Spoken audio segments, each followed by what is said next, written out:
तो दोस्तों जैसा कि आप सभी को पता है कि इन दिनों हम लोग बात कर रहे हैं बिजनेस स्टैटिस्टिक्स एंड एनालिसिस की। इसी सीरीज में आज का हमारा टॉपिक है दोस्तों मेजर्स ऑफ सेंटर टेंडेंसी। दोस्तों ये जो टॉपिक है ये काफ़ी ज़्यादा एक इम्पॉर्टेंट है और ये क्वेश्चन जो यहाँ पर आप लिखा देख रहे हो ब्लैक पेन से, ठीक है, ये भी काफ़ी इंपॉर्टेंट है, ठीक है, जिसको हम लोग मीन मीडियन मॉड बोलते हैं। सब कुछ आज के इस वीडियो में हम लोग देखेंगे कि किस तरीके से हम लोग मीन को निकालते हैं, किस तरीके से मीडियन को निकालते हैं, मॉड को किस तरीके से निकालते हैं, ठीक है। इन सारी चीज़ों को हम लोग डिटेल से देखेंगे, हर एक चीज़ को अच्छे से देखेंगे। जितने भी सीरीजेज होते हैं लाइक इंडिविजुअल सीरीज, ठीक है, जो भी कॉन्टिन्यूअस डिस्क्रीट सीरीज जो भी होते हैं, सभी चीज़ों को हम लोग अच्छे से समझेंगे, ठीक है, सभी के बारे में बात करेंगे, ठीक है।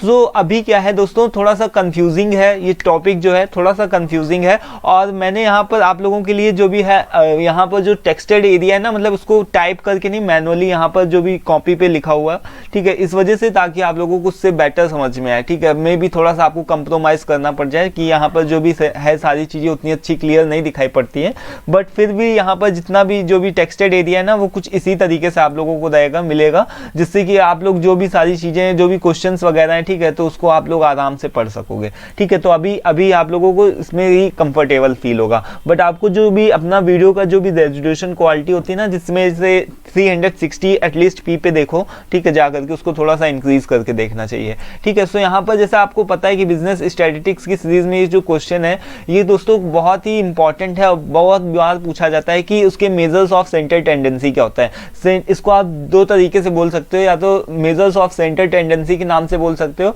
या फिर इसको आप डायरेक्ट मीडियन मॉड, ठीक है, जिसको आप लोग सिंपल मीन मीडियन मॉड बोलते हो ना, इसको भी बोल सकते हो, चाहे ये बोल लो चाहे आप इसको मेजर्स ऑफ सेंटर टेंडेंसी बोल लो, ठीक है। तो क्वेश्चन कुछ इस तरीके से पूछा जाता है कि उसके मतलब उसके आपको उसके बारे में बताना है एक्चुअल में ये है क्या चीज़, ठीक है, what are the measures of centre tendency, ये measures of centre tendency actual में है क्या, ठीक है, उसको एग्जांपल्स के साथ में एक्सप्लेन करिए, ठीक है। और उसके कुछ एक मेरिट्स और डीमेरिट्स लाइक जो भी एडवांटेजेस होते हैं और डिसएडवांटेजेस होते हैं मीन मीडियन मॉड के, ठीक है, तो इन सभी चीज़ों को भी देना है, ठीक है। तो सबसे पहले हम लोग बात करते हैं यहाँ पर, थोड़ा सा वीडियो लॉन्ग हो जाएगा, उसकी आप लोग टेंशन मत लीजिएगा, बट जो भी है जैसा भी है, ठीक है, जितना भी हम लोग टाइम देंगे उसको आपको सारी चीज़ें समझ में आनी चाहिए, ठीक है। सो यहाँ पर जो भी है हम लोग सबसे पहले क्या करते हैं, जो फर्स्ट नंबर पे जो बात आती है कि हमको यहाँ पर जो सबसे बड़ी बात है कि ये मीन मीडियन मॉड मतलब ये स्टैटिस्टिक्स एक्चुअल में होता क्या है, ठीक है। सबसे पहले तो हम लोगों ने जो अपने लास्ट वीडियोस में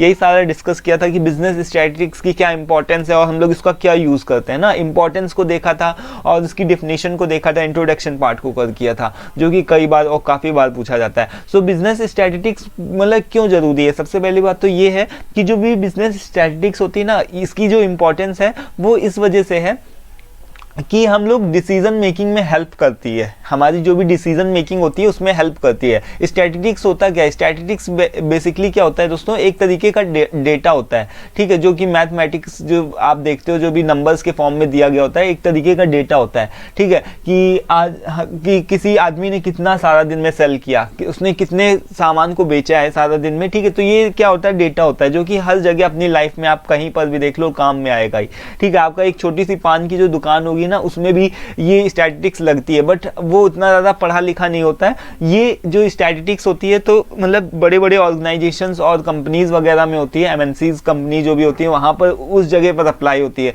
बट एक्चुअल में जो स्टैटिस्टिक्स है ये अपनी डेली लाइफ में भी बहुत ज़्यादा काम आती है, ठीक है। एक जिसकी बाद में छोटी सी दुकान होती है ना, वो भी स्टैटिस्टिक्स के रूल को फॉलो करता है, वो सोचता है उसकी कितनी ज़्यादा सेल हुई, ठीक है, और कितना उसको सामान और आगे से स्टॉक में भर के रखना है, जिससे कि वो कस्टमर की डिमांड को पूरा कर सके। तो जो भी स्टैटिस्टिक्स होती है क्या होती है, एक तरीके का नंबर्स होता है, और नंबर्स के जो भी फॉर्म होते हैं ना, जो भी आप समझ रहे हो कि जो भी नंबर्स होते हैं उसको क्या किया जाता है, डेटास के फॉर्म में लिखा जाता है। डेटा क्या हमको प्रोवाइड करता है, डिसीजन मेकिंग में हमारी हेल्प करता है कि हमको कितना सामान और परचेज करना है ताकि हम कस्टमर की डिमांड को पूरा कर सकें। ये हर केवल कस्टमर की डिमांड को ही लेकर के नहीं है, ये कहीं पर भी देख लो आप, जो भी वोटिंग्स होती हैं, जो भी चुनाव वगैरह होते हैं, इलेक्शंस होते हैं, तो कौन आदमी कितना ज़्यादा जीत रहा है, ठीक है। इसके साथ ही साथ में जो भी अपने क्रिकेटर्स होते हैं, मैच वगैरह होते हैं, किसके कितने ज़्यादा स्कोर आए, ठीक है। अपने आप एग्जामिनेशंस में देख लो कि आपके कौन से सब्जेक्ट में कितने ज़्यादा मार्क्स है। तो स्टैटिस्टिक्स जो होती है हर एक फील्ड में हमारे लिए हेल्पफुल होती है, ठीक है। सो यहाँ पर मेरा कहने का मतलब है कि जो भी स्टैटिस्टिक्स होती है हर एक चीज़ में, हर एक फील्ड में हेल्पफुल होती है, ठीक है। स्टैटिस्टिक्स में होता क्या है, नंबर्स होते हैं, नंबर्स के फॉर्म में जो भी डेटा होता है वो हमको प्रोवाइड किया जाता है, जिससे कि हम डिसीजन मेकिंग में हमारी हेल्प होती है, और साथ ही साथ में हम प्लानिंग कर सकते हैं आगे फ्यूचर की, कि हमको क्या करना है एंड क्या नहीं करना है, ठीक है। तो इतना यहाँ तक सभी चीज़ों को ये तो सबको क्लियर होगा, ठीक है, क्योंकि ये जो स्टैटिस्टिक्स है इसके बारे में आपको पता होना चाहिए। अब बात आती है दोस्तों कि सेंटर टेंडेंसी क्या होती है। सेंटर टेंडेंसी आप बोल लो, या फिर जैसा मैंने बताया इसको मीन मीडियन मॉड बोल सकते हो, ठीक है। तो सेंटर टेंडेंसी क्या होती है, जैसा कि अब देखिए यहाँ पर पता है आप लोगों को जो कि मीन मीडियन मॉड ये क्यों ज़रूरत होती है। यहाँ पर मैं दिखा देता हूँ कि ये जो मीन मीडियन मॉड है ना, मतलब इसका क्या ज़रूरत होती है, मीन क्यों निकालें हम, ठीक है। जैसा कि कोई भी होता है तो उसको क्यों मीन निकालना चाहिए, क्यों मॉड, और ये सारी चीज़ें क्यों सीखनी चाहिए। जैसे दिमाग में आता है ना कि ये हमारे मैथ्स किसी चीज़ से रिलेटेड नहीं है, ठीक है। तो मेरा कहने का मतलब है यहाँ पर कि ऐसा नहीं है। आप इसको क्या करोगे, इसको यहाँ पर से ले लेते हैं, ठीक है। अब देखिए मान लो कि कोई भी बच्चा है, ठीक है, कोई भी बच्चा है, उसके हिंदी में मान लो आए 72 मार्क्स, ठीक है, इंग्लिश में आए, ठीक है, हिंदी में मान लो 72 आए, ठीक है, इंग्लिश में आए उसके मान लो 68 मार्क्स ही आए, ठीक है। मैथ्स में कितने हैं, मान लो हमारे जो भी है उसके आए हैं 66, ठीक है। और उसके बाद में फिर साइंस में देख लो आप, साइंस में आ गए उसके मान लो 73 मार्क्स आ गए, ठीक है। फिर इधर आप सोशल स्टडीज़ में देख लो तो उसमें उसके 69 मार्क्स आ गए, ठीक है। तो इस तरीके से अगर इसका एक एवरेज पूछा जाएगा, अगर उस बच्चे से पूछा जाएगा कि आपकी लगभग आपकी कितने मार्क्स आए सभी सब्जेक्ट में, अगर सभी चीज़ों का टोटल पूछा जाएगा तो वो क्या बोलेगा कि मेरे 70 के अबव, मतलब 70 के आसपास ही मार्क्स हैं, ठीक है। क्योंकि आप यहाँ पर जो देख रहे हो जितने भी नंबर्स वगैरह हैं ये सारे 70 के आसपास ही हैं, ठीक है। तो ये जो 70 नंबर है ये क्या डिनोट कर रहा है, इन सभी नंबर्स को रिप्रेजेंट कर रहा है, ठीक है। अब हमको केवल या तो वो बच्चा ये बोल दे, क्योंकि उसको तो ये याद नहीं रहेगा ना कि 73 इसमें, 69 इसमें, इतने इसमें, ठीक है। तो इस तरीके से याद नहीं रहेगा। अगर वो केवल 71 नंबर को बोल देगा तो क्या होगा, ये हमारा एक तरीके से कॉम्पैक्ट हो जाएगा, जो नंबर है वो क्या होगा, कॉम्पैक्ट हो जाएगा, छोटा हो जाएगा, और उसको साथ में याद भी रहेगा, और वो अपने सारी चीज़ों को बता भी सकता है, एक्सप्लेन भी कर सकता है कि 70 के अप्रॉक्स 70 के आसपास ही सारे मार्क्स जो भी हैं, ठीक है। तो इस तरीके से वो क्या होगा कि हेल्पफुल होता है। एक तो सिंप्लिसिटी, मतलब यहाँ पर जो भी है उसको आप एक चीज़ में आप इसको कंसाइज करके डायरेक्ट बोल रहे हो, ठीक है। तो ये एवरेज क्या होता है, एवरेज एक तरीके का यही चीज़ होती है। अब मान लो कि कोई भी आपको जैसे जनसंख्या है, ठीक है, कोई भी आपको पॉपुलेशन है, मान लो कोविड वैक्सीन का मैंने एक बार लास्ट वीडियो में एग्जांपल दिया था कि कोविड वैक्सीन है, सभी लोगों को लगानी है, ठीक है। अब वो सभी लोगों को लगानी है, ठीक है, तो कितने लोगों को लग चुकी है, तो कितने, ये अब हम डायरेक्ट जरूरी तो ऐसा है नहीं कि जितने लोगों को लग चुकी है उतने ही बोलेंगे,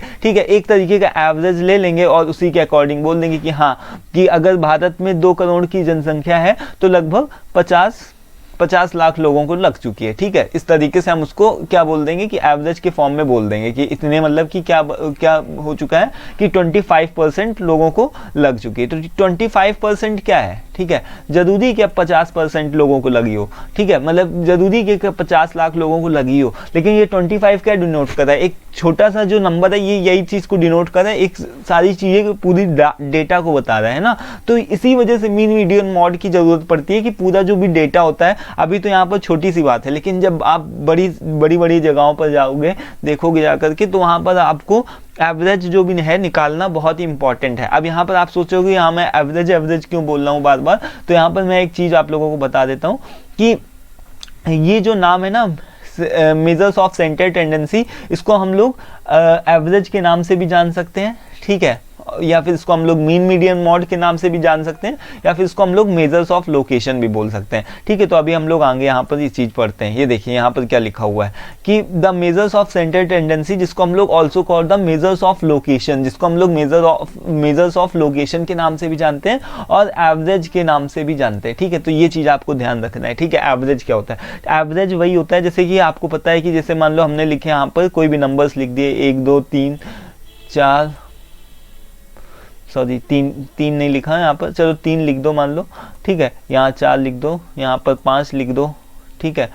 तो एवरेज क्या होता है, एवरेज क्या होता है, सभी टोटल सारे जितने भी नंबर्स होते हैं ना उन सभी को सम करो, इन सभी का सम करो। अब सम करने पे क्या आएगा, 5 और 5 ये 10 और 5 ये 15 है ना। मान लो कि कितने हो गए, 5 6 7 8 9 10 11 12 13 14 और ये एक 115, सभी चीज़ों का सम करेंगे 15 करेंगे। और यहाँ पर नंबर्स कितने हैं, 1 2 3 4 5 है, ठीक है 5 है ना। तो 5 से हम इसको क्या कर देंगे, डिवाइड कर देंगे। तो यहाँ पर जो भी हमारा एवरेज निकल के आएगा वो क्या होगा, 3।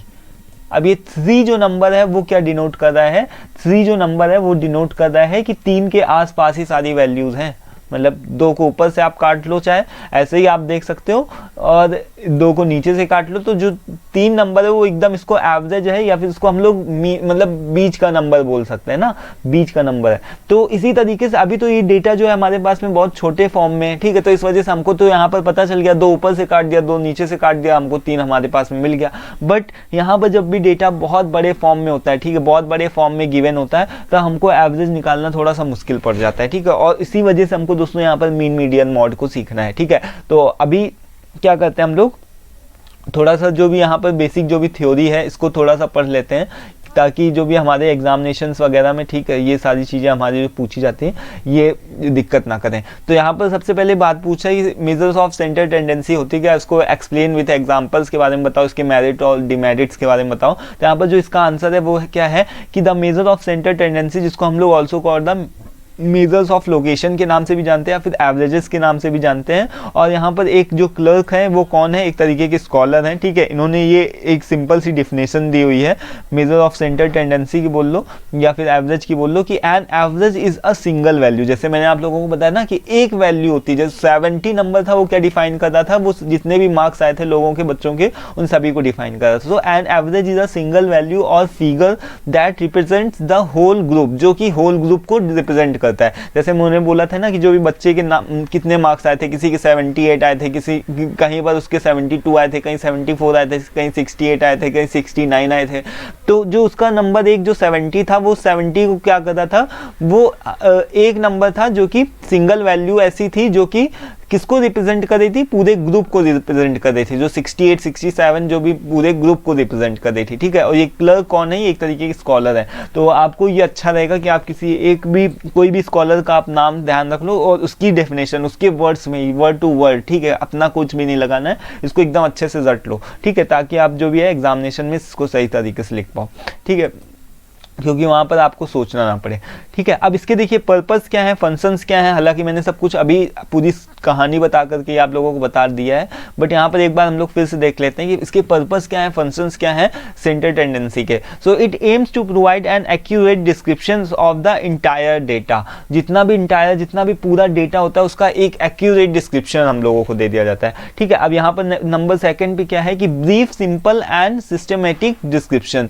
इसमें हमको क्या मिल जाता है, एक तरीके का जो डेटा होता है वो हमको क्या मिलता है, ब्रीफ छोटे फॉर्म में मिल जाता है, ठीक है। सिंपल होता है, जैसे कि जो 70 नंबर था वो सिंपल से हमने बता दिया कि 70 के आसपास ही मेरे नंबर आए, ठीक है। और सिस्टमेटिक मतलब एक सिस्टम से उसको फॉलो कर, जो भी एक बेसिक जो भी पैटर्न होता है ना, पैटर्न में उसको डिस्क्रिप्शन हमको दिया जाता है। अब हेल्पफुल इन कंपैरिजन, अब मान लो हेल्पफुल कंपैरिजन में करने के लिए क्या है, मान लो कि कोई भी जो भी बच्चा है, ठीक है, उसके 70 के आसपास में किसी के नंबर आए, ठीक है, और कोई जो बच्चा है उसके 50 के आसपास में नंबर आए, ठीक है। तो ये हम लोगों ने एवरेज निकाल लिया उसके, कि एवरेज निकाल लिया कि एक लड़का है, मान लो किसी का नाम कुसुम है, ठीक है, तो वो कुसुम के जो भी है नंबर कितने आए हैं, 50 आए, ठीक है। और दूसरा जो बच्चा है उसके कितने आए मार्क्स, 70 के आसपास में आए। इसका नाम मान लो सुमित रख लो, ठीक है। कुसुम के कितने आए, 50 आए, और सुमित के कितने आए, 70 के आसपास में आए, ठीक है। तो अब क्या होगा, देखो अब आपको ये कंपैरिजन करने में आसानी हो जाएगी। आपको जाहिर सी बात है कि यहाँ पर पता चल जाता है कि जो 70 का जिसका एवरेज निकल के आया है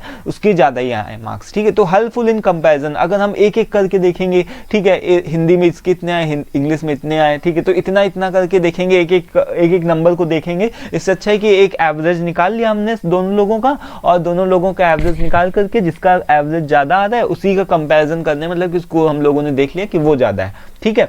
इसी तरीके से जो भी वोटिंग्स वगैरह होते हैं ना, कि वोट जहाँ पर पड़ते हैं, जहाँ पर चुनाव होते हैं, उसी में यहाँ पर एक एवरेज ही निकाला जाता है। या फिर आप जनसंख्या को देख लो, जितने भी लोग होते हैं, मान लो किसी को भी जो भी है वैक्सीनेशन करवाना है, या फिर कितने लोग बीमार हुए, कितने लोग सही हो रहे हैं, ठीक है, कोई भी बीमारी आई, ठीक है। तो ये हर जगह पर क्या होता है, कंपैरिजन करने में क्या होता है, आसानी होती है, ठीक है। इसके अलावा फिर यहाँ पर डिसीजन मेकिंग, जैसे मैंने बताया था ना, स्टैटिस्टिक्स का जो बेसिक पर्पज़ और जो सबसे मेन ऑब्जेक्ट है वो है कि क्या डिसीजन मेकिंग में स्टैटिस्टिक्स हमारी हेल्प करती है, ठीक है। हमको आगे की प्लानिंग हम कर सकते हैं एटलीस्ट, कि हमको आगे व्हाट शुड वी डू, ठीक है, नेक्स्ट, मतलब हम क्या आगे क्या हम लोग कर सकते हैं, हमको आगे क्या करना चाहिए, ठीक है।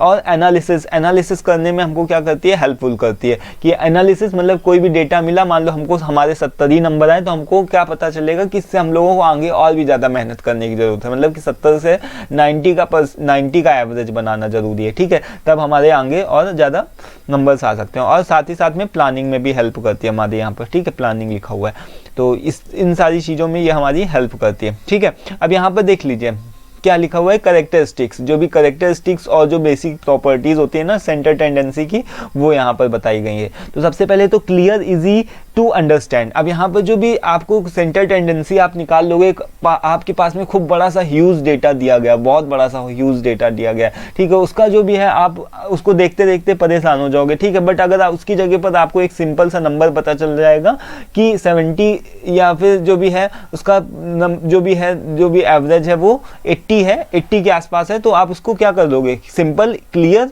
इजी, और उसको अंडरस्टैंड, मतलब कि उसको समझ सकते हो, ठीक है। उसके बाद में सिंप्लिसिटी, मतलब इसमें आसानी होती है, ठीक है। अब यहां पर देख लेते हैं कि आसानी होती, ठीक है। इसके बाद में फिर यहां पर हम लोग, एक मिनट रुकिए, हाँ, तो यहाँ पर देखिए क्या लिखा हुआ है, नेक्स्ट पेज ये है हमारा, ठीक है।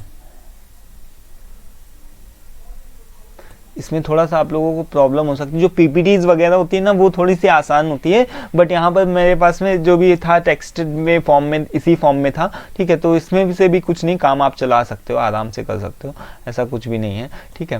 सारी चीज़ें हैं, जो भी पीडीएफ का लिंक होगा ना वो आप लोगों को डिस्क्रिप्शन बॉक्स में मिल जाएगा। एक फेसबुक पेज होगा, उससे ज़रूर से आप लोग फॉलो कर लो जा करके, जिससे जितने भी क्वेश्चन पेपर्स जो भी पुराने आपके आए ना लास्ट ईयर्स के, वो सभी वहीं पर अपलोड कर दिए जाएंगे, ठीक है। फिर यहाँ पर थर्ड नंबर पे क्या है कि represent to the whole data. अब यहाँ पर मैंने जैसे कि आप लोगों को बताया था कि जो भी ये पूरे डेटा को क्या करता है, रिप्रेजेंट किया जाता है, ठीक है। कोई भी एक नंबर आएगा जो कि पूरे डेटा को रिप्रेजेंट करेगा। अब यहाँ पर जो फोर्थ नंबर है वो थोड़ा सा इंपॉर्टेंट है, यहाँ पर एक बात समझने वाली कि representative data should not be affected by the extreme values. यहाँ पर अफेक्टेड लिखा है, ठीक है, affected by the extreme values, ठीक है। जो भी रिप्रेजेंटेटिव डेटा है वो एक्सट्रीम वैल्यू से इफेक्ट नहीं होना चाहिए। जो स्टैटिस्टिक्स की एक जो सबसे बड़ी जो भी मतलब उसकी जो भी बुरी बात बोल सकते हैं ना, जो भी एक उसमें एक डिमेरिट बोल लो आप, या फिर डिसएडवांटेज बोल लो, वो ये है कि आपके पास में एक्सट्रीम वैल्यूज जो भी है वो आपकी ये सेंटर टेंडेंसी क्या हो जाती है, अफेक्टेड हो जाती है। अब ये कैसे होता है, मान लो सपोज कि जो भी है कोई भी बच्चा है, ठीक है, किसी भी बच्चे के मान लो आपको एवरेज नंबर्स निकालने हैं, 4-5, कोई भी एक स्कूल है, ठीक है, उस स्कूल का मान लो एवरेज निकालना है, ठीक है। तो उस स्कूल का एवरेज निकालना है, तो किसी बच्चे के मान लो कि 100 में से कितने आ गए, 90 नंबर आ गए, ठीक है।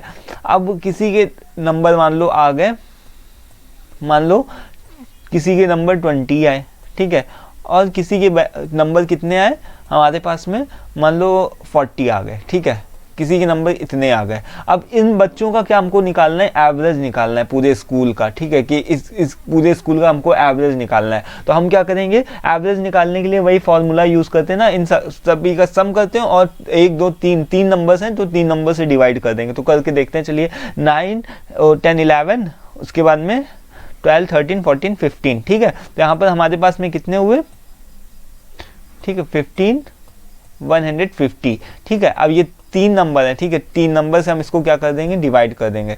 सो 50, ठीक है, तो ये 50 है। यहाँ पर हमारा जो एवरेज आया वो क्या है, 50 है, ठीक है, 50 के आसपास जो भी एवरेज आया।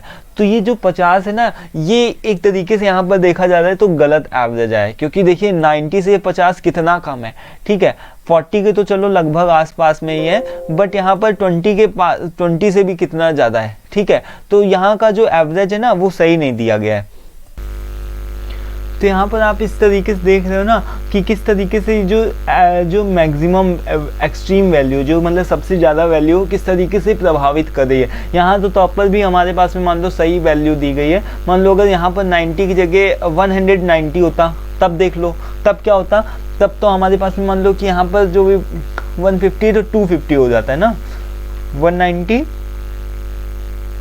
हाँ, फिर तो हमारे पास में यहाँ पर 250 हो जाता। अब 250 हो जाता, तब देखो कितना हमारा एवरेज आता,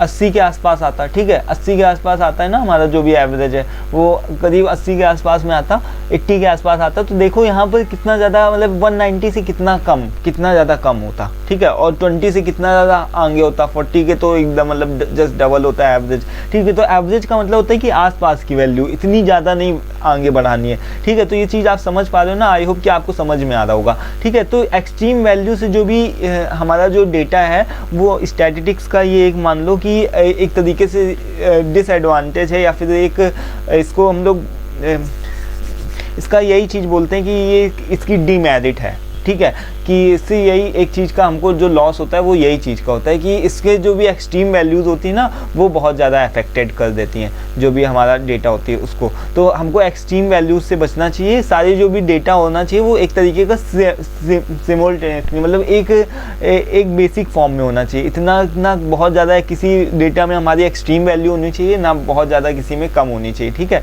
तो ये चीज़ आपको ध्यान रखनी है। अब इसके बाद में यहाँ पर हमारे पास में 5 टाइप्स दिए गए हैं, जो कि हमारे नॉर्मल तो वैसे तो बेसिक 3 ही तरीके टाइप होते हैं, मीन, मीडियन एंड मॉड, ठीक है। तो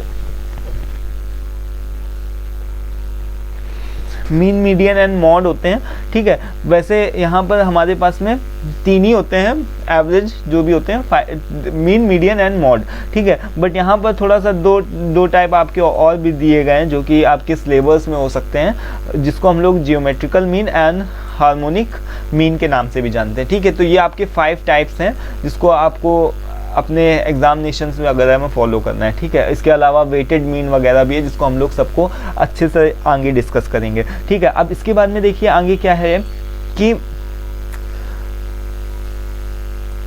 बिफोर डिस्कसिंग अर्थमेटिक मीन और any other mean the question arises कि why we use such a mean. अब इसका ये सबसे पहले जो है कि किसी भी तरीके की मीन को निकालने से पहले सबसे पहले ये क्वेश्चन उठता है कि हमको मीन निकालने की ज़रूरत क्या है, ठीक है। तो इसकी ज़रूरत क्या है ये हम लोग सारी चीज़ों को ऑलरेडी देख चुके हैं ना। अब ये फिर से यहाँ पर बात बताई गई है कि the answer is there are 2 main object. यहाँ पर 2 मेन ऑब्जेक्ट हैं जिसके लिए हम लोग यहाँ पर मीन को निकालते हैं। जो सबसे पहली फर्स्ट है कि जो एक सिंगल वैल्यू हम लोगों को मिल जाती है, जैसे बताया था ना कि एक 70 नंबर के मार्क्स आए जो कि पूरे उसको रिप्रेजेंट कर रहे थे, कि उसके जितने भी मार्क्स आए थे उसको रिप्रेजेंट कर रहे थे, ठीक है। तो एक हमको सिंगल वैल्यू मिल जाती है, और जो सेकंड है वो है कि कंपैरिजन में हमको क्या हो जाती है, हेल्प हो जाती है, ठीक है। जो भी अलग अलग जो भी हमारे पास में डिस्ट्रीब्यूशंस वगैरह दिए होते हैं, जो भी अलग अलग हमारे पास में डेटा होता है, किसी के इतने मार्क्स आ रहे हैं, किसी के इतने मार्क्स आ रहे हैं, ठीक है। तो हर एक उसके कंपैरिजन करने के अपेक्षा हम उसको क्या कर सकते हैं, एवरेज निकाल सकते हैं, और एवरेज के बेसिस पे हम उसको कम या ज़्यादा में उसको कंपेयर कर सकते हैं, ठीक है। तो कंपैरिजन में और साथ ही साथ में एक सिंगल वैल्यू जो होती है वो हमको क्या करती है, डिनोट कर दी जाती है, जिससे हमको जो पूरे डेटा का वो है हमको पूरे इंटायर डेटा का एक कैरेक्टरिस्टिक मिल जाता है एक सिंगल वैल्यू से ही, ठीक है। और एक दूसरा हमारे पास में क्या है कि कंपैरिजन में हमको आसानी हो जाती है, ठीक है। तो ये 2 मेन ऑब्जेक्ट्स हैं। इसके अलावा फिर हम लोगों के पास में आगे क्या है, इसको हम लोग देख लेते हैं।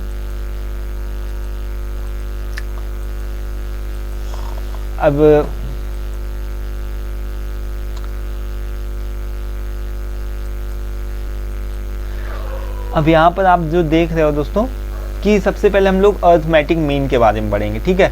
देन उसके बाद में हम लोग मीडियन को निकालना सीखेंगे, देन हम लोग मोड को निकालना सीखेंगे, फिर geometrical mean, harmonic mean, then उन सारी चीज़ों को देखेंगे, वेटेड मीन किस तरीके से निकालते हैं, तो ये सारी चीज़ों को हम लोग बाद में सीखेंगे, ठीक है। तो अभी सबसे पहले हम लोग अर्थमेटिक मीन की बात करते हैं। तो सबसे पहले जो अर्थमेटिक मीन जो होती है वो क्या होती है, नॉर्मली बेसिकली जो भी मीन जैसा कि होता है, मैंने कि क्या बताया था कि एवरेज को किस तरीके से निकाला जा सकता है कि adding all the observations and dividing the sum by the numbers of observation. जैसे मैंने आप लोगों को बताया ना कि 2 4 6, 2 4 6, ठीक है, 8, ठीक है। तो इस तरीके से हमको इसका एक तरीके से हमको क्या निकालनी है, इसको हम लोगों को अर्थमेटिक मीन निकालनी है, ठीक है। तो अर्थमेटिक मीन निकालना है हम लोगों को, तो हम लोग सबसे पहले क्या करेंगे, इसके सारे जितने भी नंबर्स हैं उनको जोड़ देंगे। तो 8 और 8 या क्या हो गया, 12 13 14 14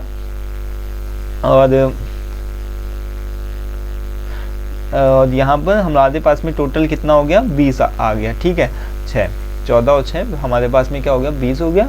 और यहाँ पर हमारे पास नंबर्स कितने हैं, 1 2 3 4, ठीक है। जो 4 नंबर है उससे हम लोग इसको कर देंगे तो 4 5 जा 20, यानी कि हमारे इसका एवरेज कितना आएगा, 5 के आसपास में आएगा, ठीक है। तो ये आप देख रहे हो। तो यहाँ पर जो भी adding all the observation and dividing the sum by the numbers of observation, मतलब कि जितने भी ऑब्जर्वेशन है उन सभी का सम कर दो और जितने बार ऑब्जर्वेशन किया गया उस नंबर से उसको डिवाइड कर दो, आपका ऑब्जर्वेशन जो भी है उसका मतलब आ जाएगा, ठीक है। तो मीन का तो सिंपल सा यही फंडा होता है कि अर्थमेटिक मीन का सिंपल सा ये फंडा होता है। अब यहाँ पर हम लोग थोड़ा सा एक इंपॉर्टेंट चीज़ के बारे में डिस्कस कर लेते हैं, दैट इज़ कि सीरीज़ क्या होती है। अब यहाँ पर जो भी आप सीरीज़ पढ़ोगे ना, जैसे कि आप मीन भी सीखोगे, मीडियन भी सीखोगे, मोड भी सीखोगे, तो आपको वहाँ पर अलग अलग सीरीज़ मिलेगी, जिसमें से सबसे पहली जो एक सीरीज़ आती है ना वो है कि इंडिविजुअल सीरीज़ की आती है, ठीक है। और जो सेकेंड आती है वो डिस्क्रीट सीरीज़ होती है, जो थर्ड होती है वो हमारी कॉन्टिन्यूस सीरीज़ होती है। अब ये आप सोच रहे हो कि वो क्या है, इंडिविजुअल जो होती है वो हमारी एकदम सिंपल सीरीज होती है, जैसे कि अभी मैंने आप लोगों को बताया ना कि 2 4 6 8 10,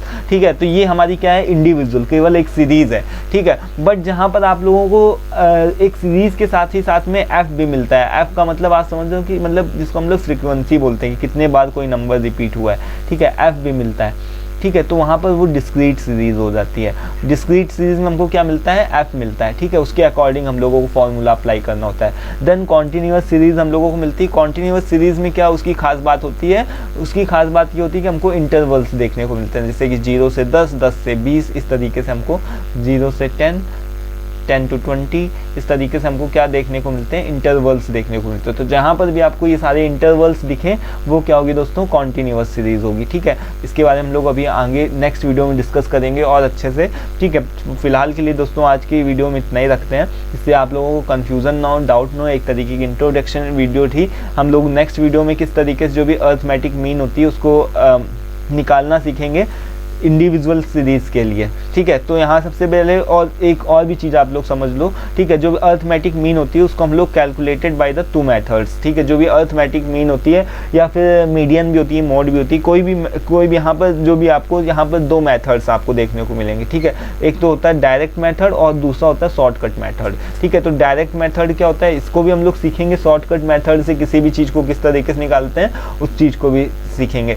बट यहाँ पर जो सबसे इम्पॉर्टेंट और फनी फैक्ट ये है वो यहाँ पर ये है कि जो यहाँ पर शॉर्टकट लिखा है ना, यहाँ पर जो आप सोच रहे हो कि शॉर्टकट मतलब कि आसानी से निकाल सकते हैं, तो शॉर्टकट और ज़्यादा शॉर्ट नहीं होता है बल्कि वो लॉन्ग हो जाता है मेथड, ठीक है। तो बट वो होता क्या है, बहुत ही चीज़ें बस सिंपल हैं, बस कैलकुलेशन पर बेस्ड हैं, थोड़ा सा फॉर्मूले आपको ध्यान रखने हैं। इन सारी चीज़ों को अच्छे से हम लोग सीखेंगे नेक्स्ट वीडियो में जा करके, जिससे कि आप लोगों को सही से सारी चीज़ें समझ में आए, ठीक है। आज ही की वीडियो में हम लोग कर लेते हैं, बट अभी हमारा जो भी टाइम है वो टाइम ज़्यादा लिमिट से ओवर हो चुका है, ठीक है। तो आज की वीडियो को यहीं पर स्टॉप करते हैं, ठीक है। तो हम लोग का जो सेकेंड और जो भी हमारा, इसको भी हम लोग कर ही लेते हैं, ठीक है, क्योंकि इतना ज़्यादा अभी टाइम नहीं हुआ। तो यहाँ पर आप लोग एक चीज़ को देख लो, जो सबसे सिंपल सीरीज आती है वो ये है, यहाँ पर आगे लिखी हुई है,